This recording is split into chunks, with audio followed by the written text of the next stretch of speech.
Nama saya Fatimah.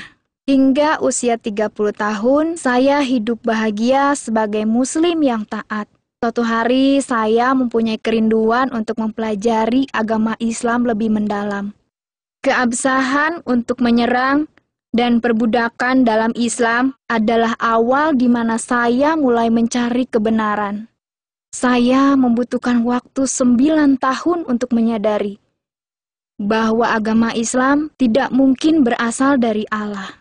Ritual ibadah yang rumit dan aturan-aturan kecil yang harus ditaati terkadang membuat frustasi. Misalnya, berwudu akan dianggap batal bila buang angin. Ketika sholat buang angin, maka sholat dinyatakan batal dan harus diulang dari awal, dari mulai berwudu. Perempuan yang sedang menstruasi tidak boleh menyentuh Al-Quran. Saudara lelaki dan ayah pun tidak boleh tahu sedang menstruasi.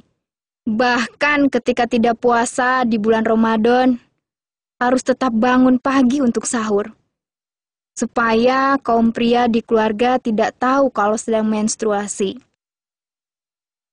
Apakah dengan mengikuti ritual-ritual tersebut dapat menjamin Allah akan menerima ibadah kita? Allah tidak memerlukan ritual. Yang Allah lihat adalah ketulusan hati saat menyembahnya. Melihat dan menyentuh Ka'bah merupakan impian setiap umat muslim. Tetapi saya tidak tertarik untuk melakukannya. Saya memang pernah ikut umroh, tapi saya melihat hampir semua ritual umroh sia-sia. Bahkan saya tidak mengerti mengapa harus mengelilingi Ka'bah 7 kali. Mengapa harus saling dorong hanya untuk mencium sebuah batu. Ketakutan untuk naik haji berawal ketika seorang kerabat saya ikut terbakar pada kejadian kebakaran tahun 1977. 2 tahun kemudian, dia meninggal karena komplikasi. Tahun 2003, teman saya meninggal karena terinjak-injak ketika naik haji. Kecelakaan memang bisa terjadi di mana dan kapan saja.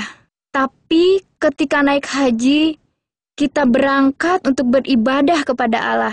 Kita berharap pengalaman tersebut atau paling tidak ibadah kita akan diberkati. Bukan terpanggang atau terinjak sampai mati. Lalu, mengapa Allah membunuh orang-orang yang menyembahnya? Mengapa ia begitu kejam jika mereka melakukan hal yang benar? Saya juga membaca sebuah buku tentang pengalaman-pengalaman Nabi Muhammad dengan jin. Diceritakan bagaimana kondisi fisiknya ketika dia menyatakan menerima wahyu dari Allah. Tubuhnya menjadi kaku, berkeringat seperti kerasukan setan. Saya berpikir, malaikat-malaikat berbicara kepada semua nabi dan bahkan kadang kepada wanita. Tetapi mereka tidak pernah kerasukan. Bahkan ketika berhadapan dengan setan, mereka tidak berkeringat dan ambruk. Para nabi punya kuasa mengalahkan roh-roh seperti itu. Lalu, saya membaca satu hadis di mana Muhammad mengatakan ada jin beserta dia. Muhammad menekankan, dengan pertolongan Allah, ia sudah menguasai jinnya. Dalam hadis itu, Muhammad mengatakan, jin tersebut sudah menjadi muslim.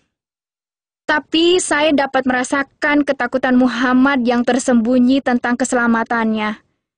Menurut saya, itu adalah alasan satu-satunya mengapa seluruh orang Islam harus mendoakannya setiap sholat.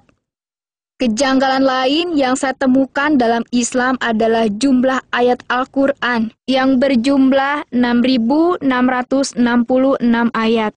Sungguh mengejutkan. Ternyata angka 666 adalah nomor untuk antikristus, seperti yang tertulis dalam kitab Wahyu 13 ayat 8 dan kitab Wahyu 20 ayat 4. Seorang nabi datang untuk mengubah keadaan yang jahat dan mengubah masyarakat. Ada yang mengatakan bahwa serangan, poligami, pernikahan anak yang masih kecil, perbudakan, dan istri yang dipukuli merupakan adat kebiasaan kuno di Arab. Islam mengizinkan semua ini untuk diteruskan, tetapi mencoba untuk mengontrolnya. Tetapi Islam tidak mengubahnya. Ini hanya menunjukkan bahwa apa yang seharusnya dilakukan tidak dilakukan oleh Muhammad. Dia mungkin mencoba untuk membuat garis batasan, tetapi dia juga mendukung kebiasaan-kebiasaan jahat ini di dalam prosesnya. Akhirnya, saya pun memutuskan untuk meninggalkan agama Islam dan menjadi pengikut Isa Al-Masih. Pesan Isa Al-Masih adalah yang terbaik dan paling damai. Dia yang dapat membawa perubahan melalui kasih. Tidak ada yang dapat menandingi Isa Al-Masih, Sang Juru Selamat. Dia tidak memerlukan pujian dari saya karena tindakannya masih terus berbicara dengan kuat. Dia tidak perlu berkat dari saya karena dialah yang memberikan berkat. Saya tidak lagi merasa pahit tentang pengajaran Muhammad karena saya menemukan penghiburan di dalam perkataan Isa Al-Masih.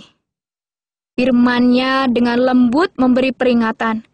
Firman-Nya membuat saya rendah hati dan menjadi manusia yang baik hati.